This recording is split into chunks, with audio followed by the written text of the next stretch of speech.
Bismillah ar-Rahman ar-Rahim. Welcome back. Today we're going to look at the Eid prayer.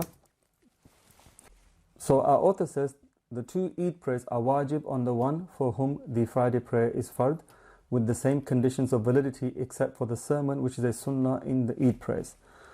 So the Eid prayer is a wajib prayer, and it's wajib upon everybody who the Jummah prayer is wajib upon. And we studied the Jummah prayer in a previous lesson.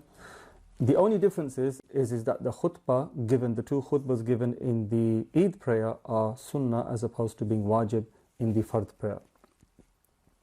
It takes place after the prayer. Also in the Jummah khutbah, it's done before the Friday prayer, whereas for the Eid khutbah, it's done after the prayer is completed. And the time for it is from the sunrise, after sunrise. Here what we really mean is the time for Ishraq, which is a space length, which is about 20 to 25 minutes after Fajr, after the sun rises, up till noon, up till Dhuhr time, when the sun's at its zenith. So on the day of Fitr, this is the 1st of Shawwal, it is recommended to eat an odd number of dates or something else sweet, as well as to perform ghusl, wear scent, use the toothstick, wear one's finest clothes, and pay the sadaqat al-fitr based on one's ability before leaving for the Eid al-Fitr prayer. So in summary, it's the same thing as a Friday prayer. So you wear your best clothes, you wear perfume, you have a bath, and everything you do for a Friday prayer you do, with the exception that it's sunnah to have an odd number of dates or something sweet. Normally on Eid day, women tend to cook before on the last night of Ramadan in preparation for the morning, and it's sunnah to have something nice to eat on that day before you go to the Friday prayers.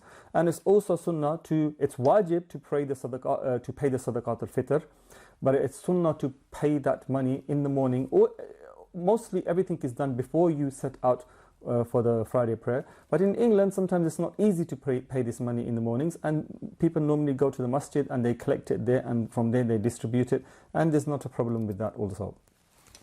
One should head out walking silently, reciting the takbirat until the beginning of the prayer. He should return back home from a different route. So going, you go, if you're going, you go this way, and when you return back from the mosque, you don't necessarily return back the same way, you return back another way. And one of the reasons for that is that you get to meet more Muslims, right? And it's a joyous day, it's a day of celebration, a festivity of being happy, right? So just walking in happiness is happiness itself. And then you meet more people, you give your salams to more people, and you come back another way. What the Imam mentions here is that you recite the takbirat silently. What he means is within yourself, as opposed to the other prayer, the other Eid, Eid al-Adha, the Eid of the sacrifice, where you recite it loudly. It is disliked to pray nafil prayers in the Eid prayer area before or after the Eid prayer, as well as in the home before the Eid prayer. However, if someone, the sunnah is actually to come back from the masjid and pray the nawafil prayers. It's disliked to pray them in the house before you leave and in the actual prayer area. We say area because normally Eid is held in an open ground, because that many people turn up for Eid, that it's more better to hold it in an open ground. And in that area, it's disliked to pray your nawafil prayers as it is to pray them before you leave in the morning. The time of the Eid prayer is from after sunrise, when the sun is 1 or 2 space lengths above the horizon, roughly 15 to 20 minutes until Mudday, as we mentioned. If there is a valid excuse for the community, it may be delayed until the following day. So a valid excuse here would be that nobody saw the moon. It was too cloudy. Nobody saw the moon. And then, if it was a 29-day prayer, then it would go into the 30th day. If it was the 30th day, then obviously the next day would be Eid. But in this condition, it holds heavy rain and flooding. The same for any congregational prayer. If there's heavy flooding, or there's rain or thick mud impeding your access to the masjid, then you could delay it until the next day. Very cloudy, so they thought it was Dhuhr, but it moved into Asr. What this means is that you have from Fajr up till the zenith, right, to pray this up till Dhuhr. But you didn't know the timings because there was so much cloud that you actually went into Asr time, right? So now, when you are into Asr time, you can no longer pray the Eid, right? Because the Eid has to be prayed up till Dhuhr. So in this condition, because it was cloudy and they didn't realize, and by the time they realized it had gone into Asr time, then they can pray this Eid prayer the next day. It's not a problem. The way of performing the Eid prayer is the following. One makes the intention of performing the Eid prayer. So the Imam, this is for the Imam. The Imam makes the intention that obviously he's performing an Eid prayer, and the people behind him make the intention they're going to follow the Imam. The follower makes the additional intention of being a follower. Then the Imam and the congregation both recite the opening supplication, Subhanakallahumma wa bihamdik wa tabarak asmuk wa ta'ala jadduk wa la ilaha ghayruk.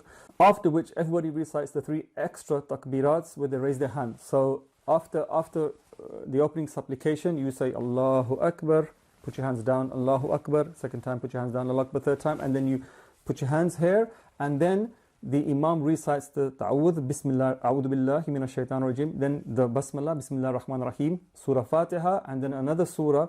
Normally, surah, the surah that's to be recited is Surah Al-A'la, and then he goes down, he says Allahu Akbar, he goes into Ruku, goes into Sujood, comes up.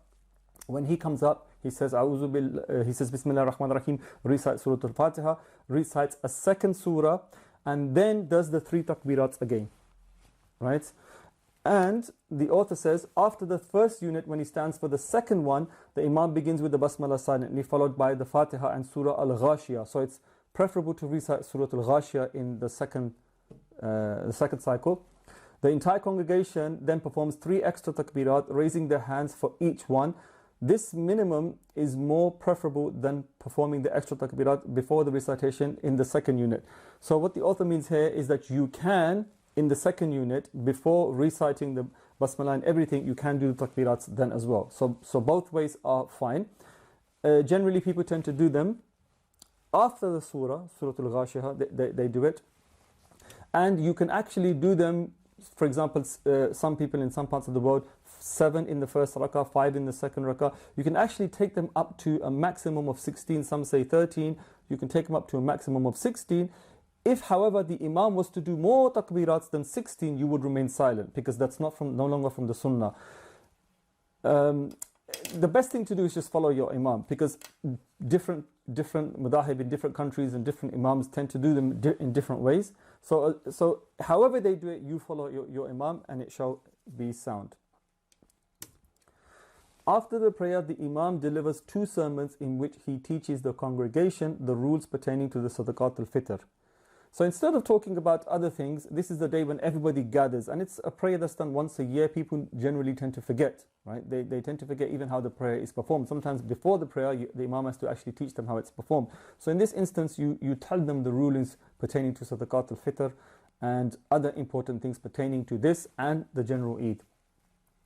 The rules of the Adha prayer are similar to those of Fitr, with the following exceptions. Eating is delayed until after the prayer.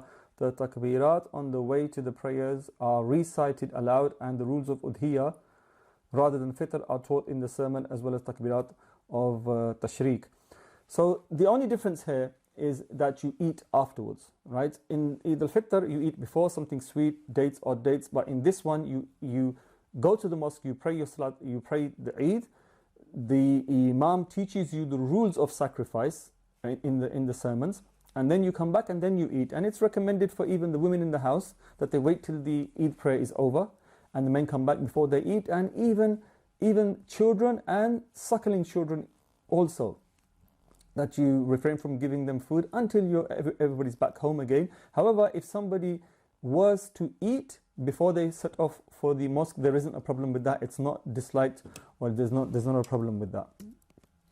The Adha prayer may be delayed up to 3 days if there is a valid excuse. So with Eid al-Fitr, the delay is only 1 day, right? So if it's, for example, today was Eid, and there was a situation where they had to delay 1 day and they prayed the Eid on the second day, Eid al-Fitr. When it comes to Eid al-Adha, you have a 3-day, you can delay it up to 3 days for the same reasons as mentioned earlier. The takbirat of Tashriq are wajib. Imam Abu Hanifa says that it's wajib, you have to do it. According to Imam Abu Hanifa, they are recited after each fard prayer performed in a congregation that is not disliked. Not disliked here means, for example, it's not a prayer where women are leading, right, each other.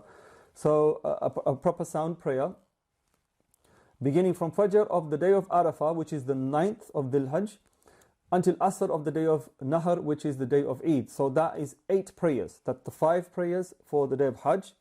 And then Fajr, Dhuhr and Asr, which is 8 prayers. That's according to Imam Abu Hanifa. Must be recited immediately after the prayer without a break in between. So to fulfill this obligation, it must be recited straight away. If you go and start to do something else, have discussions with your friend, then decide, no, you've not fulfilled the wajib element of how it's done. The 2 companions were of the opinion that these takbirat are wajib on everyone, including one praying alone, travelers and residents in villages, and that they are to be recited until Asr. So according to the 2 companions, it's wajib upon everybody, right? And it's done for 5 days. So it's extended, and for opinions of fatwa, the general ruling, and this is what's done all over the Muslim world, it's done for a total of 5 days. And everybody does them. So whether you're praying alone, whether you're praying in the masjid, whether you are a traveler, whether you are a resident, everybody does this. It's recited from the 9th until Asr of the 13th. That's a total of 23 prayers. Should be recited after the Fard prayer once, and not wajib or sunnah prayers. So you don't recite for the wajib prayers, wajib after Isha, and you don't recite for the sunnah prayers. You only recite this once for the Fard prayer. That's 5 times a day. Women to recite silently.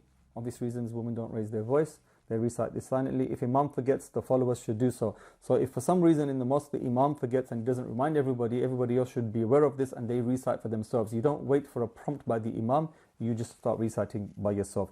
The latecomer recites it after making up his misrakas. So if a latecomer comes and he joins at the end of the prayer is finished now, he has to get up and complete the rest of his prayer, but everybody else has recited it once. When he finishes, then he does his recitation. There is nothing wrong with reciting the takbirat after the Eid praise itself, which is to say, Allahu Akbar, la ilaha illallah, Allahu Akbar, walillahi alhamd. Allah is the greatest, Allah is the greatest, there is no God but Allah. Indeed, Allah is the greatest, Allah is the greatest, for Allah is all praise. These are the words to be recited. It is recommended to add also as an additional supplication and dhikr, it's recommended to add, Allah is indeed the greatest, much praise is for Him, glory be to Him with much praise morning and evening. There is no God but Him alone. He fulfills His promise, gave victory to His servants, strengthened His soldiers, and He alone defeated the confederates. There is no God but Him. We worship none but Him, practicing the religion solely for His sake, even if the disbelievers hate it. O Allah, send blessings upon our Master Muhammad, and on the family of our Master Muhammad, and on the companions of our Master Muhammad, and on the wives of our Master Muhammad, and send abundant peace on them all. Imitating the pilgrims on the day of Arafah is not an act of worship and should not be performed, as it is a bid'ah.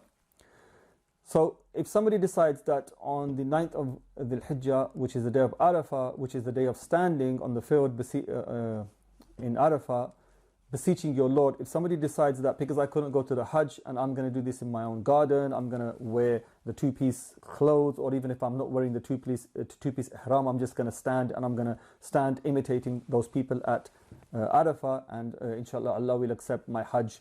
This is all I can do.